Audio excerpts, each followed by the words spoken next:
34 foreign embassies in Abuja that might just be having to be shut down by the FCT administration, looking at the issue of ground rent as was put together by the FCDA. And then you came out, your team came out even on X to also talk to Mr. President to say he should urgently caution and direct the FCT minister by Nyesom Wike to immediately withdraw the threat to close down 34 embassies in the FCT.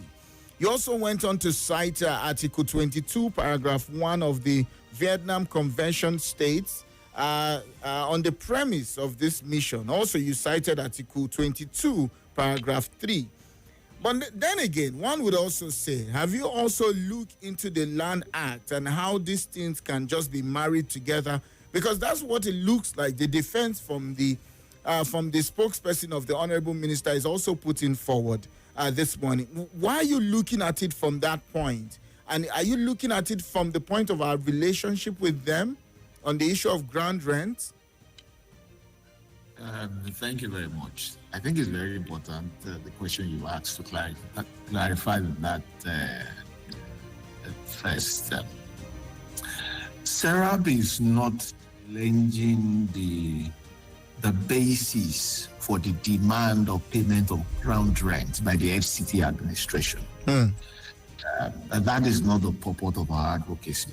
So there might be legal basis, there might not be, but the Land Use Act is clear in that regard as to the authorities vested with the right to land and then to have laws or bylaws, state laws, to administer those such lands, including the ability to exact some form of tax. But that is not the issue here. The issue is the enforcement or the administrative enforcement on these embassies for the alleged non-payment of ground rent. And that is why the Vienna Convention comes into play. Nigeria is a part of the international community, and we cannot take action or be seen to take action that would jeopardize our relationships with our various partners, some which are historical, some are economical. And that is why you would see that the Vienna Convention has foreseen that, of course, issues will happen, either between countries or even in terms of the local exam or actions of their representatives in those countries, which is why the convention has clearly laid the foundation of what should be in such circumstances. And this is one of those circumstances. So I am not saying that the SERA's position is not about whether the embassies owe ground rent or not. I do not know that fact, whether they do owe or they owe. That's not the issue.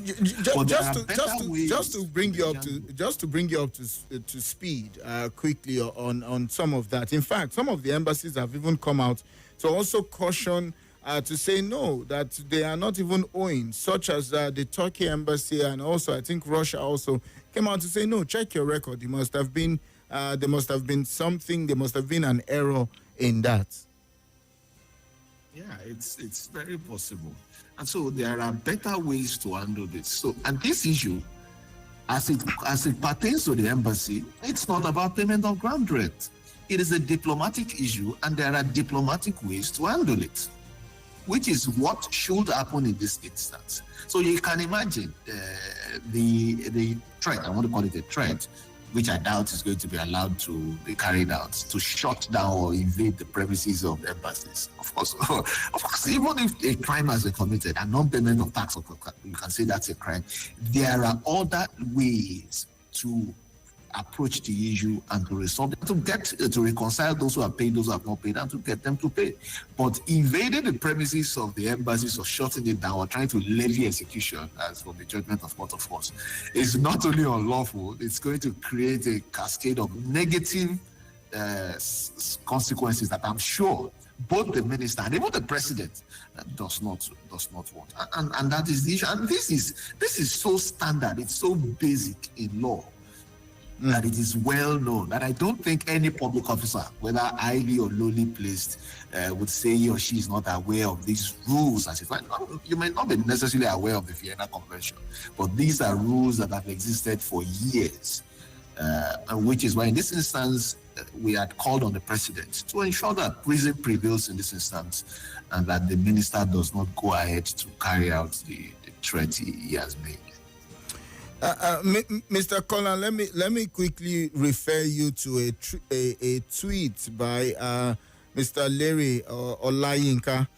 He was actually responding because, when you made your statement here that you think, they should know that this thing can cascade into something else. But it doesn't feel like that because in responding to Barrister Femi Falana, SAN, the Larry also responded via a tweet to say that he knows the provision of Section 28, subsection A and B of the Land Use Act, but he would pretend not to know, just as he was on a TV station then saying this was referring to another statement. Then he went on to say, Section 28, subsection A and B of the Land Use Act also states that the government may revoke a statutory right of occupancy on the ground of a breach of any of this provision, which is the certificate of occupancy by Section 10, deemed to contain a B, and B, a breach of the term contained in the certificate of occupancy. So he said, in the FCT, if you are owing ground rent or any of this levy associated with your land property, go and pay. And don't look at it that we can't do anything. Do you think he's speaking from this point of being informed about this? Because I also know that if you look at that article that was cited also, it says that if you even come across or if you run to an embassy and you are able to get in, even if a police is chasing after you, some level of stand would happen unless those police, the embassy people give you over to the country host police and all of that. But do you think we're looking at this, or maybe we're just looking at a temporal thing and we're not looking at how this can affect our international relationship, being that this is happening in the FCT? Which is why and that's why this is so basic. It's almost ridiculous that we are having this kind of conversation to given the slant it has been given. And that is why I'm saying that the right of the governor to revoke certificate of occupancy or to do other sort of things under the Land Use Act is not the issue here. That is not the issue. It is the way it should be done, given the personalities involved. And that is why it's simple. Every public officer in Nigeria, from the local government to the president, is serving the Nigerian people, is representing the Nigerian state. And that is why there are provisions that guide that conduct, that it is not in the interest of Nigeria. The president, minister, including the minister of the FCT, swore an oath. And part of that oath in the 7th schedule of the Constitution is to act in the best interest of Nigeria. And so in this instance, is violating the sanctity, so to speak, of an embassy. Would that be in the best interest of Nigeria? Knowing the potential international, political, economic reactions that may bring. Don't forget, Nigeria also has embassies in most, if not all, of this country. And that is why what we are saying is to bring the existence of that law and to say there are other ways or better ways to approach this. This is more of a diplomatic issue, unless, if definitely not an issue of the Land Use Act. And that is why I prefaced this conversation by saying we are not debating whether the ground rents are held by the embassies or not. I am not aware of that fact. But if they really do, there are processes that must be taken. And I want to believe the president is also aware. And that is why the minister of the FCT, including the president, must let us know now. We have taken these diplomatic steps, 1, 2, 3, and it didn't work. That's why we are doing this. Perhaps we can have this conversation then. But we have not explored, and we do not know whether those opportunities have been explored. But what do you call a better way? For this kind of conversation, because again, you have just mentioned something important to say. In the first place, I don't think we should be having this conversation. But some Nigerians are also saying, if it can happen to me in my country, Why can't it happen to an embassy who has not paid if they really have not paid? Because in international law, don't forget, Nigeria does not exist on its own as an island. We deal and relate with other countries, particularly from the economic standpoint point of view. And that economic relationship, of course, is guided by our various interests. Some are political. We belong to various regional blocks, international organizations. We sign treaties and conventions for a very good reason, because it protects and promotes our economic and political interests. We cannot remove that from the day-to-day things we do. Nigeria is a sovereign state, no doubt. But that sovereignty is also subject, as it were, to our economic interests and our political interests in relating with other countries. And that is what I'm saying. This is best approached as a diplomatic issue. And until the president or the minister satisfies Nigerians that they've explored those diplomatic avenues and it didn't work, then perhaps, and I'm not saying so, perhaps we can talk of this. But this, to me, it's an overreaction.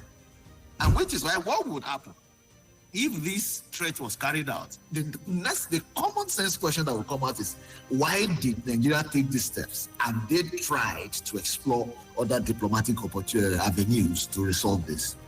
So this cannot be in the best interest of anyone.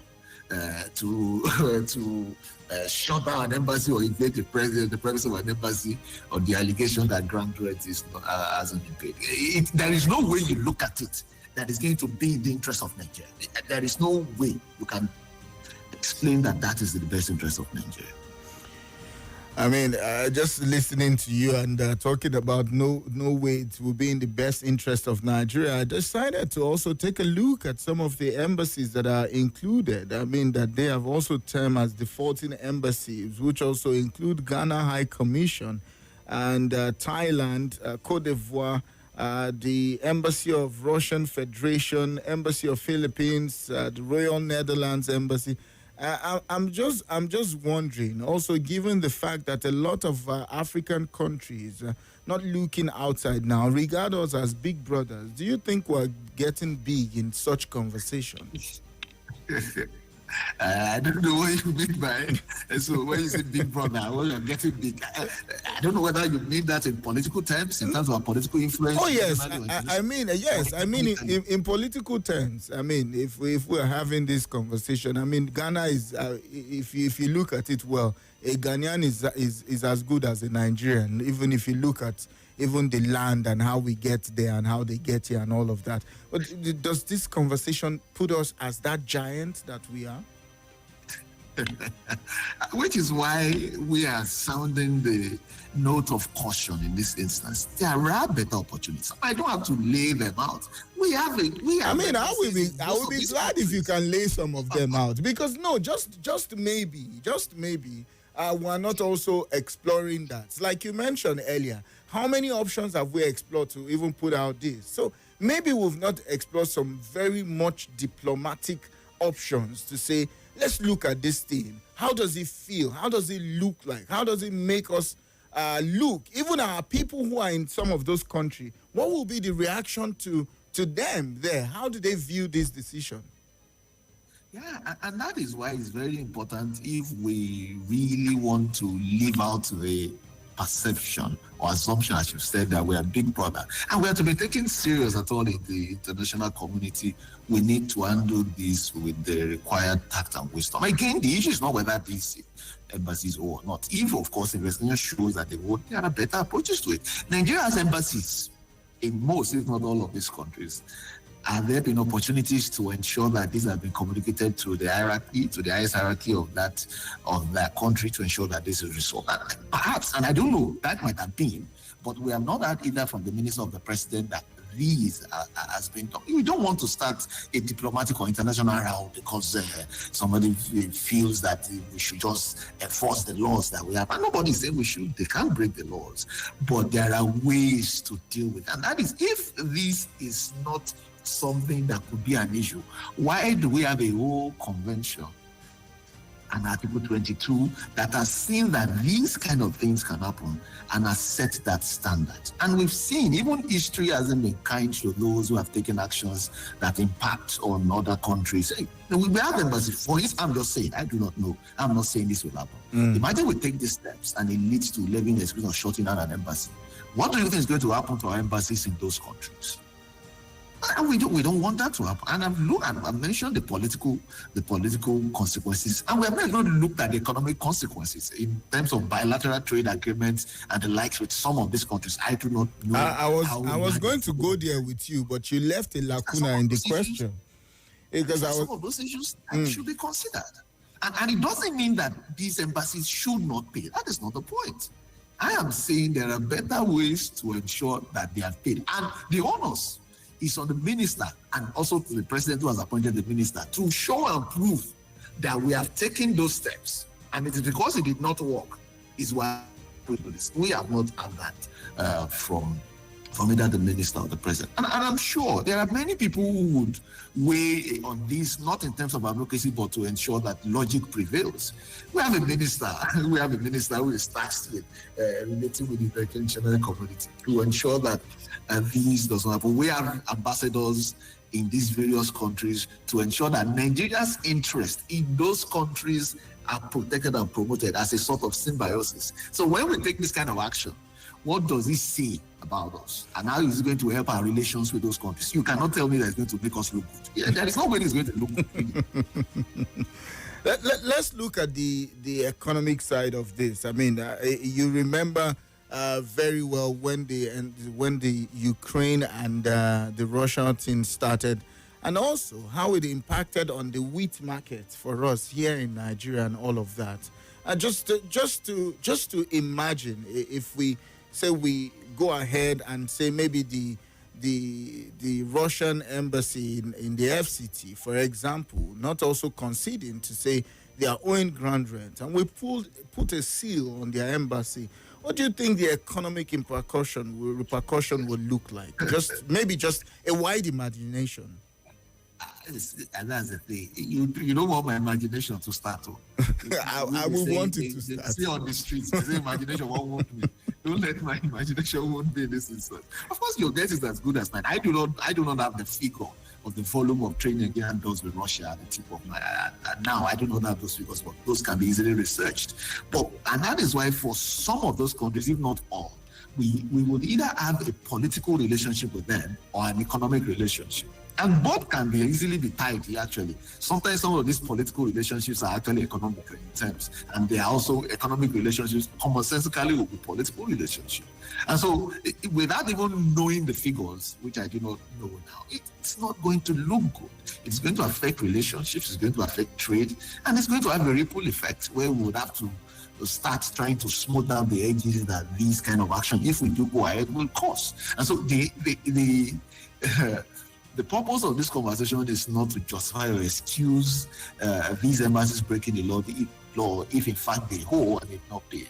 The aim is to advocate to the Nigerian government to act in the best interest of Nigerians by exploring diplomatic opportunities to ensure that this is communicated to those who should know in their countries, and that the money owed, if it is owed, that they are collected. And to also create a system where we will not have such a backlog pending in the first place. Because really, if we do have such a long backlog in terms of volume and time, it's also perhaps also says something about the way we administer our revenue collection initiatives. And I do not know, some of the embassies I've seen in the media have said that they did not even get the demand notices. Some said they've paid.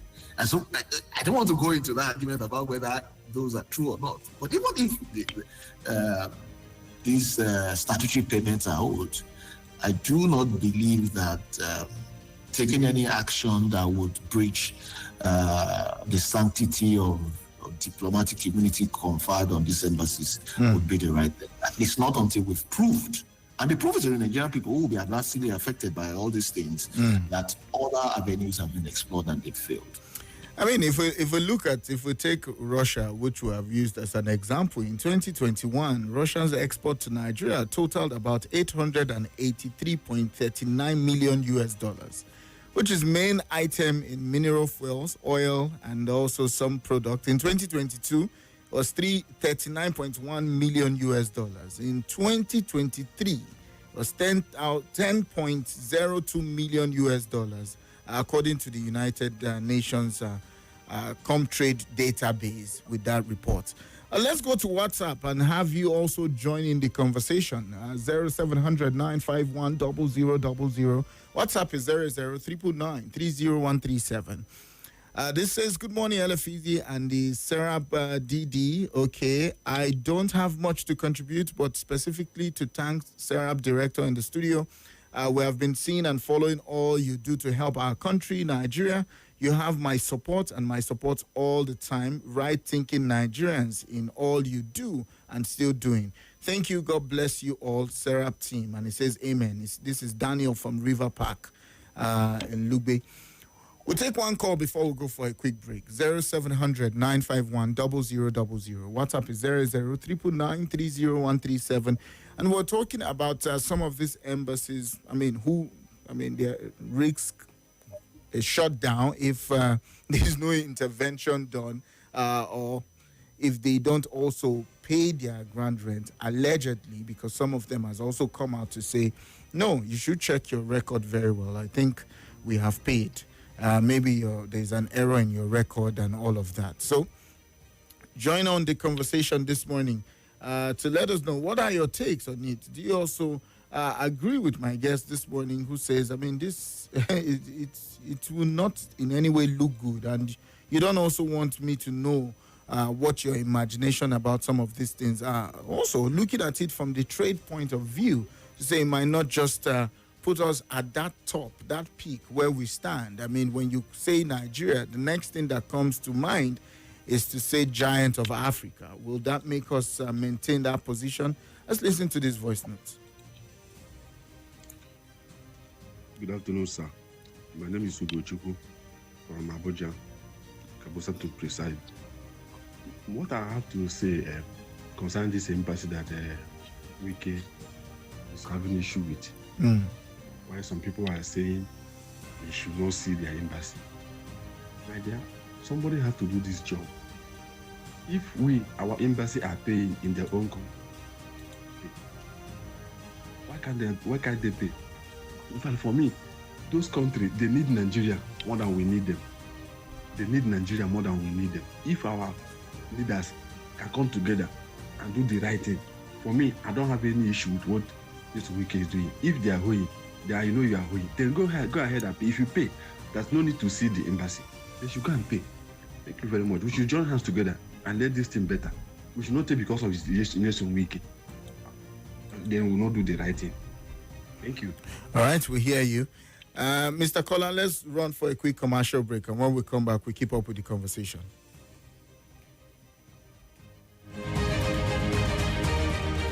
More news and information coming up. We'll be back in a moment. Success. This is Nigeria Info. Nigeria Info.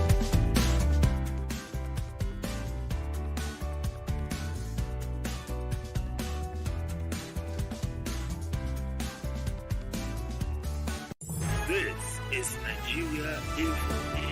Nigeria Info.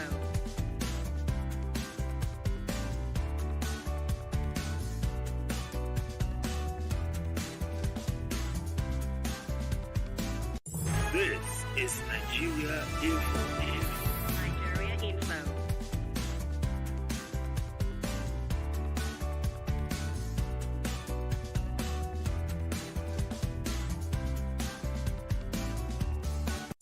This is Nigeria Info.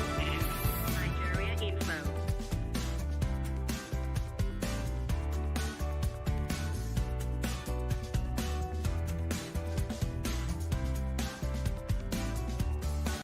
This is Nigeria Info. Nigeria Info.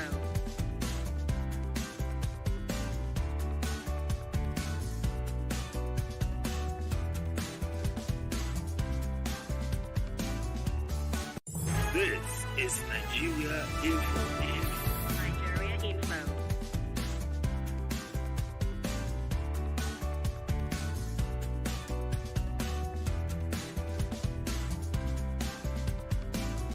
This is Nigeria Info. Nigeria Info.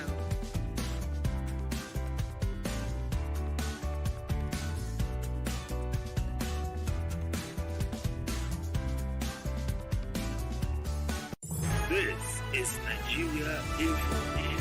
Nigeria Info.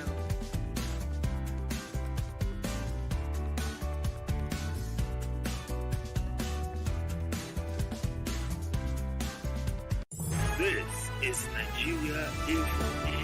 Nigeria Info.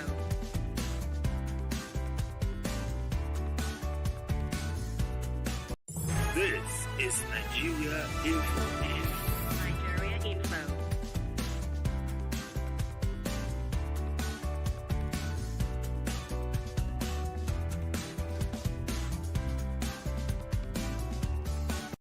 This is Nigeria Info. Nigeria Info.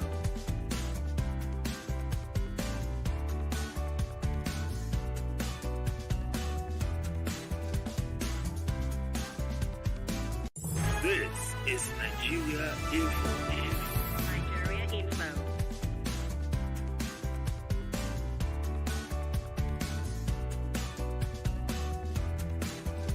This is Nigeria Info. Nigeria Info.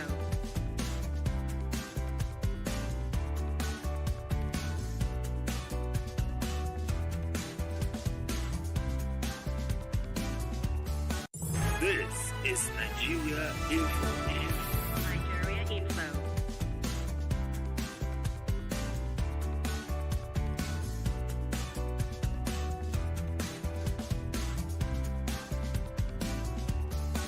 This is Nigeria Info. Nigeria Info.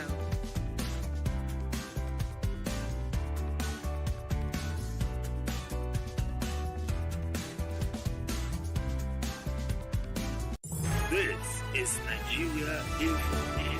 Nigeria Info.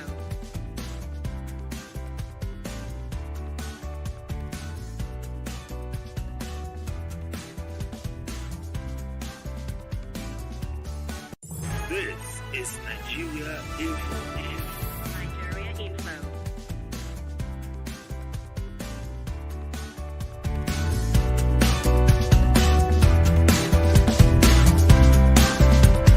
This is Nigeria Info.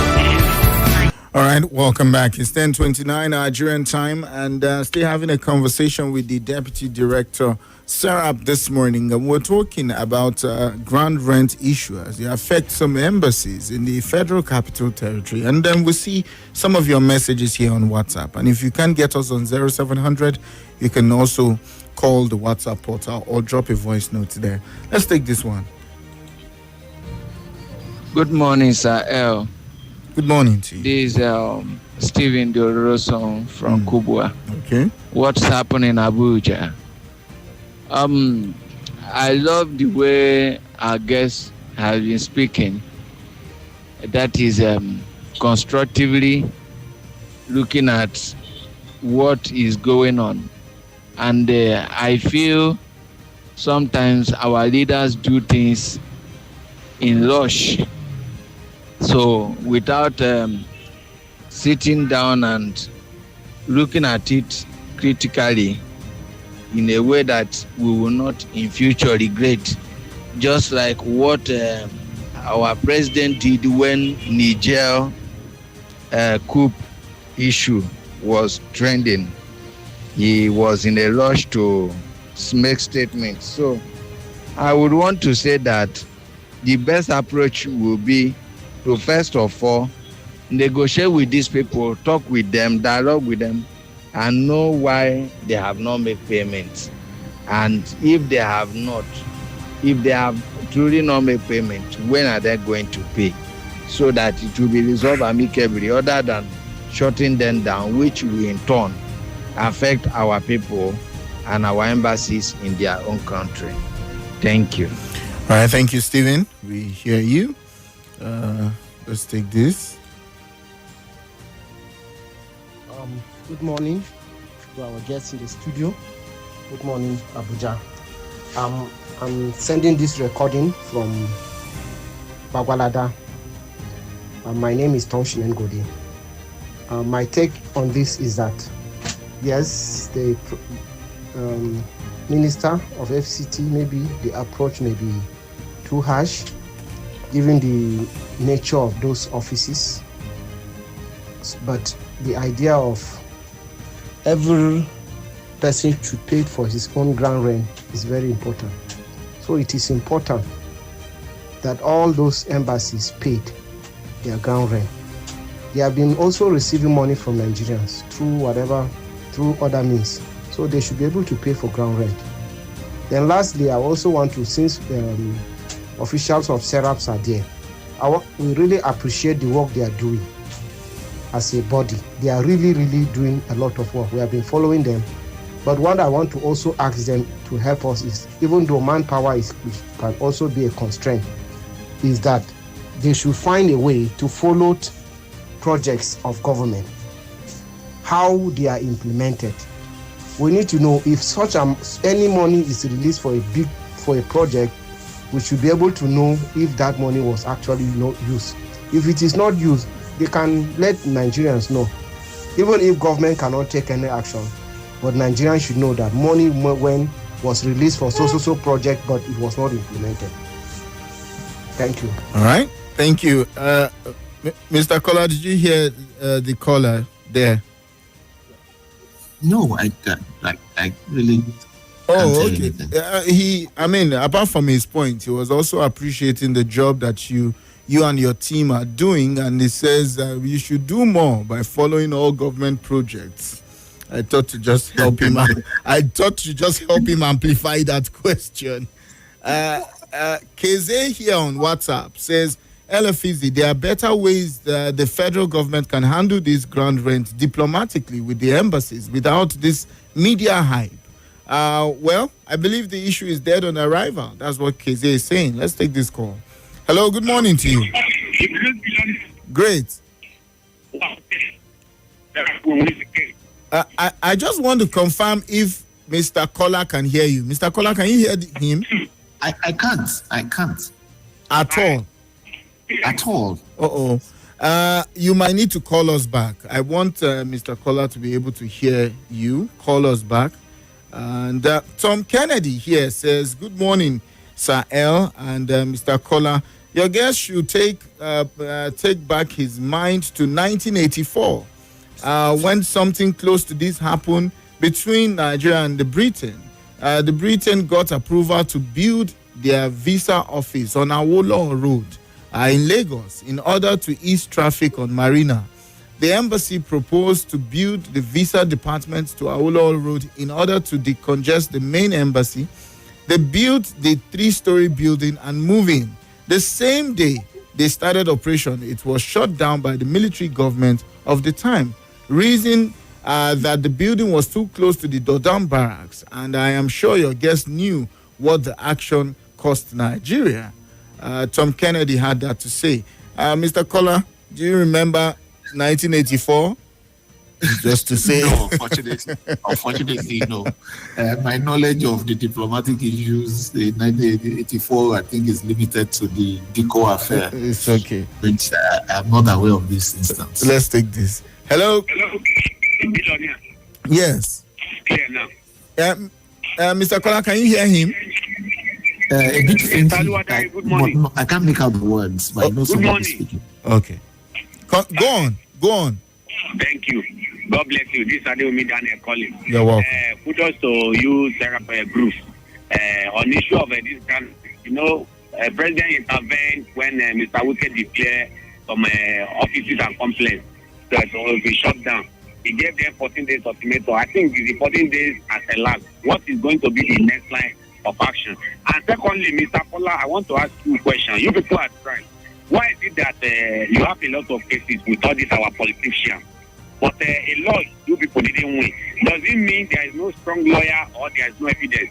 Because I remember during Buhari, every day, before in a week, we will hear several parts of federal government, senator to come and do account for the money that they borrowed or the budget or the allocation they give a state. But you people didn't win much. what is going on. Is it the lawyer that is standing for you is not stand, or the abracadabra of the judiciary that is advising you? But every time, you can attest to the fact that no week that you media will not talk about the only fact I can't attest to is to say they have not won some cases, but I will allow Mr. Kola to speak. If you hear when I first called earlier, before you talk about network, I feel one case against our politicians. They got us. I want to hear from you. Okay.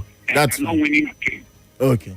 Mr. Kola, I'll allow you speak on that. I didn't hear what he said. So I was just okay. So you said something about winning cases. Okay, so he mentioned, and he says he wants to appreciate what the job you do in SERAP, and but he was thinking that there are a lot of cases that SERAP has taken the federal government to court, and it doesn't seem like SERAP is winning. Maybe win some. Maybe is it that you don't have enough lawyers or good lawyers to help win? So and then he said that I could attest to that there is no time that we don't talk about SERAP, and I said the one I can't attest to is to say SERAP is not winning cases. So I would leave you to answer that. Of course, and I think this comes up sometimes when we're having conversations like this. And I really don't want to change the topic of discussion, but I'll speak to that briefly. Of course, our public interest lawsuits result in wins sometimes. Sometimes we also lose those cases and we go on appeal. The one that comes to mind easily was the judgment we got 3 years ago, compelling the Nigerian government. It was a freedom of information suit to disclose the details of the agreement the Nigerian government had said they had had with Twitter, which led to the lifting of the ban on Twitter. The court gave judgment in SERAP. So there is another one also which would interest members, those who be presidents of the FCT. But it's also gone to court to challenge the information that wasn't disclosed by the Ministry of Finance about the loan Nigeria has obtained from China, then millions of dollars to install security infrastructure in Abuja, including CCTV. We had asked for that information, we didn't get it. We went to court, and the court also ruled in SERAP's favor. That's 2023, mandating the Nigerian government to provide that information. Of course, the Nigerian government is here to provide that information. I can go on and on. What about the judgment we got from the Federal Court Lagos, compelling the Aboriginal Federation to challenge the legality of the various state pension laws we have in Nigeria, and to also seek for a refund of those sums that have been paid out. That also is yet to be directly obeyed, even though we've seen state governments, some have repealed the state pension laws, and some have even, some of those public officials have refused to end those pensions. So our public interest litigation results in wins most times. There are also cases where we lose, but we take it on appeal. And it's also very interesting. It's very important to highlight this. They are public interest lawsuits. They are not personal interest suits to SERAP. Okay. All right, let's see what's up here, where Obedient Man Emeka is also speaking. He says, good morning, Effizy, and I guess don't be deceived because Wike is just talking for talking's sake. We all know it. He wants to close down foreign embassies here in Nigeria. Please, how is this possible? I laugh out loud because I know that this is just a mere rhetoric. Sahel, this is one thing that I am sure that Wike can never do. He does not even have the power to go in that length. Does he know how much Nigerian embassies are owing abroad? I beg you, play Buga for me. That's what. That's another, like they say on the street. That's another angle. That's another. But let me come to you. I mean, SERAP has called on President Tinubu to intervene. And does this in any way reflect the necessary separation of power or potential politicization or maybe an administration policy? Is it in between politics or an administration policy on this? I do not know in specific terms how this will impact on the president, and he has various perspectives that you can look at it. But the president appointed the minister of the FCT, so of course, apart from answering to the people, he answers to the president. And just in case, as we've seen in other instances, that the president will say he did not know when the minister took this action, is why we have brought it to him to tell him, in case you are not aware, Your Excellency, the minister said this and he might take this action, and we think it's important that you step in now. If this threat is carried out, I hope you know that the president will be responsible for the various diplomatic fallout, some of them which will be political and economic, and trying to smooth things out. And sometimes it might take 2 or 3 years before those things are resolved. So which is why, again, I do not understand whether the Minister of the FCT has informed the President of this action that has potentially an effect on the President and his administration, or he is taking his action on his own.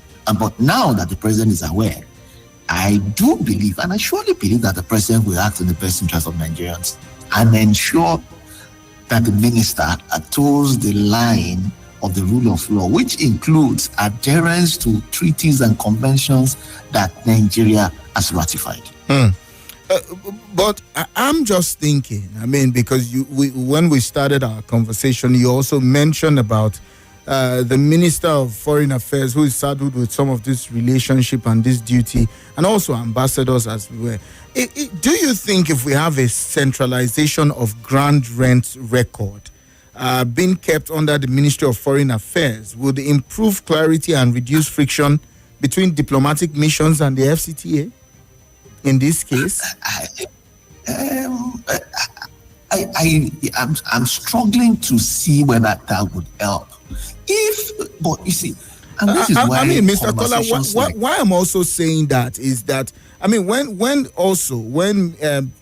people like Russia is coming out and other embassies are coming out to say no, I didn't get a formal notice, I am not owing, and all of that. Maybe that's a central point can help pull off some of these details.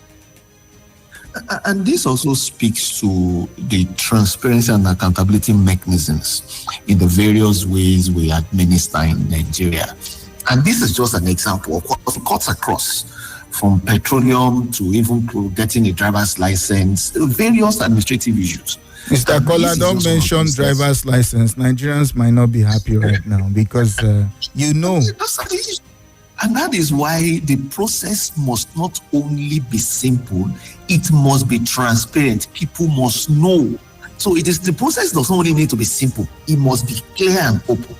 Who owes ground rent? How do you pay? How do you assess who has paid? What are the processes to pay? What are the processes of going after defaulters? And it must be clear, which is why the FOI Act has clearly stated that ministries, including the Ministry of the FCT, they have an obligation to proactively disclose information, including steps, processes, procedures, who owes, house, and the likes. If what you said is going to help that transparency process, I do not think it's bad.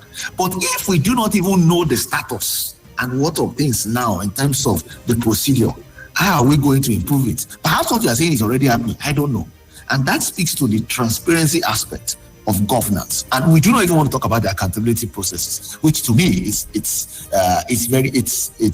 abysmal in terms of adherence. Let's take this call.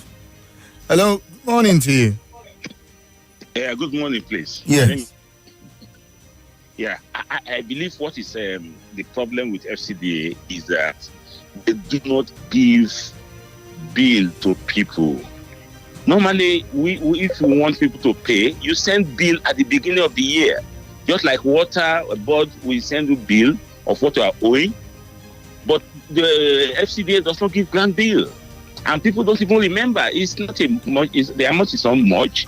What they should do from this year or next year is that they should print out people's bill and send it to them.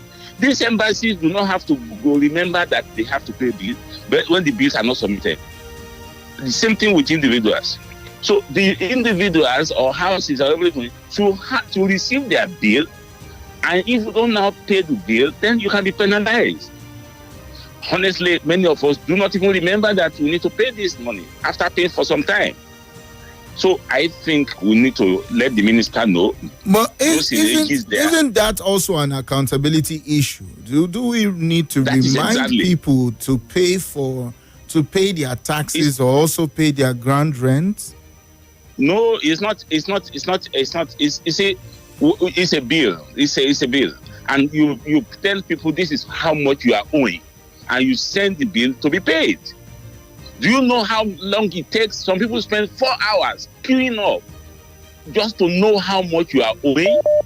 And then when they were supposed to pay, they will ask them, sorry, come back the next day. And so how many people can do that? And okay, now he advertised some things, some names in the paper.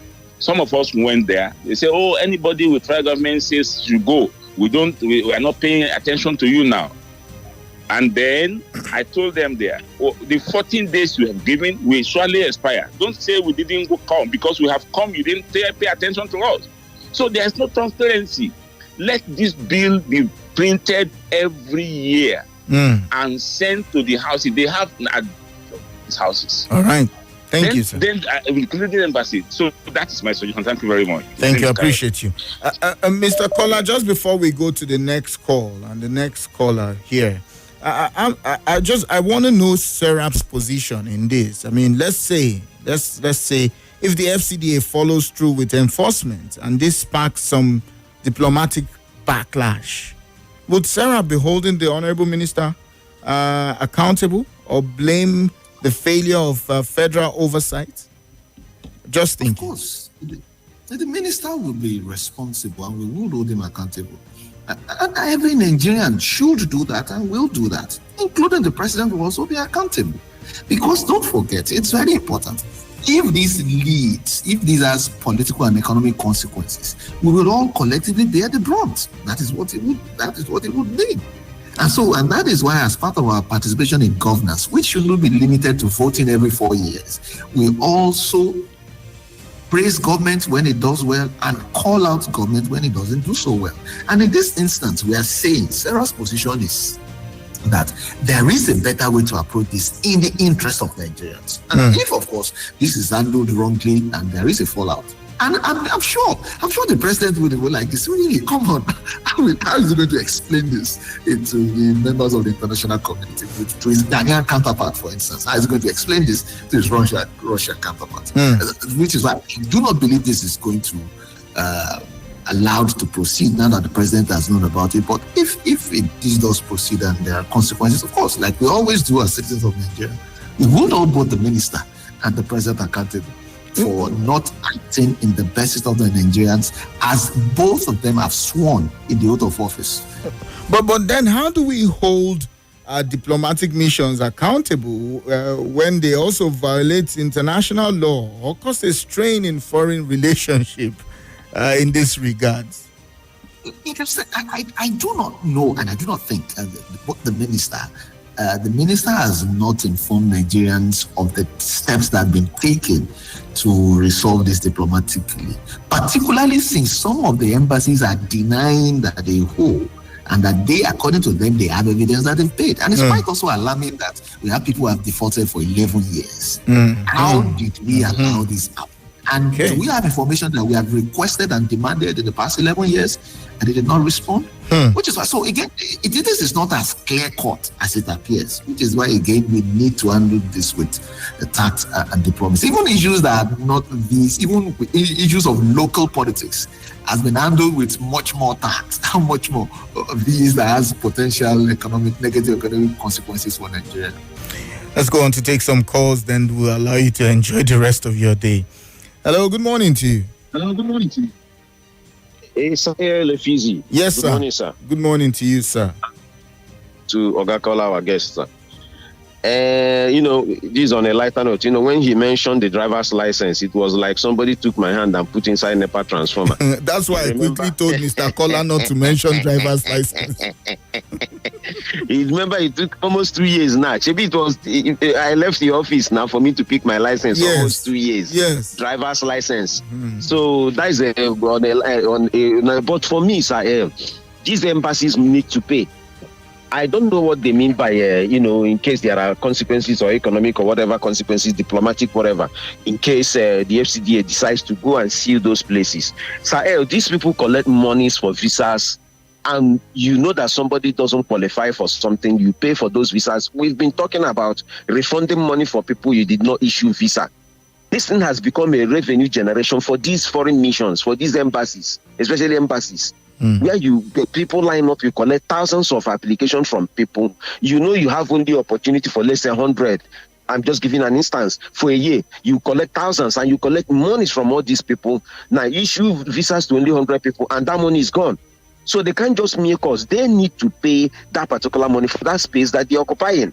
It is their property. They paid for that land. Even if government gave them that land, there is nothing. I don't see there is anything wrong in them paying their bill. If you are owing you have to seal the place, because abroad you also Nigerians pay as well. Okay, thank you, Mazi. Thank you. And Mr. Kola, let's get your final thoughts on the show this morning. Thank you very much. I really appreciate the conversation around holding government agencies and public officers to account, and I think it's something we should continue to do. And I appreciate you for this opportunity. And to say that conversations like these are important because they are not viewed through the lens of politics, tribe, or religion. This is a governance issue. This is a transparency and accountability issue that might have international political and economic consequences. And that is why we need to speak out. And we need to continue this, even in things that are in terms of local Nigerian governance. And we need to do that consistently, not wait till 2027, but continue to do it now, even when it appears not to be working. We need to consistently advocate to government to make it work. I must really thank you, the Deputy Director, SERAP, Mr. Kolawole Oludare. Thank you so much for joining me on the show this morning. What's happening in Abuja? I appreciate you. Thank you for your takes, and we keep up with these conversations. Thank you so much, and regards to your team.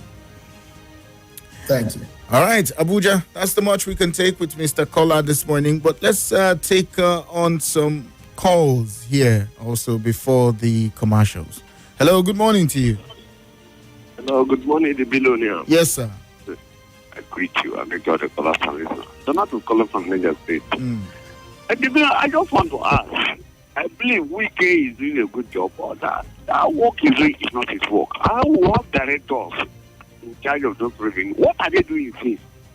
I think Wike should call them in order so that they will answer police. You understand? These people say they pay. Where is the money?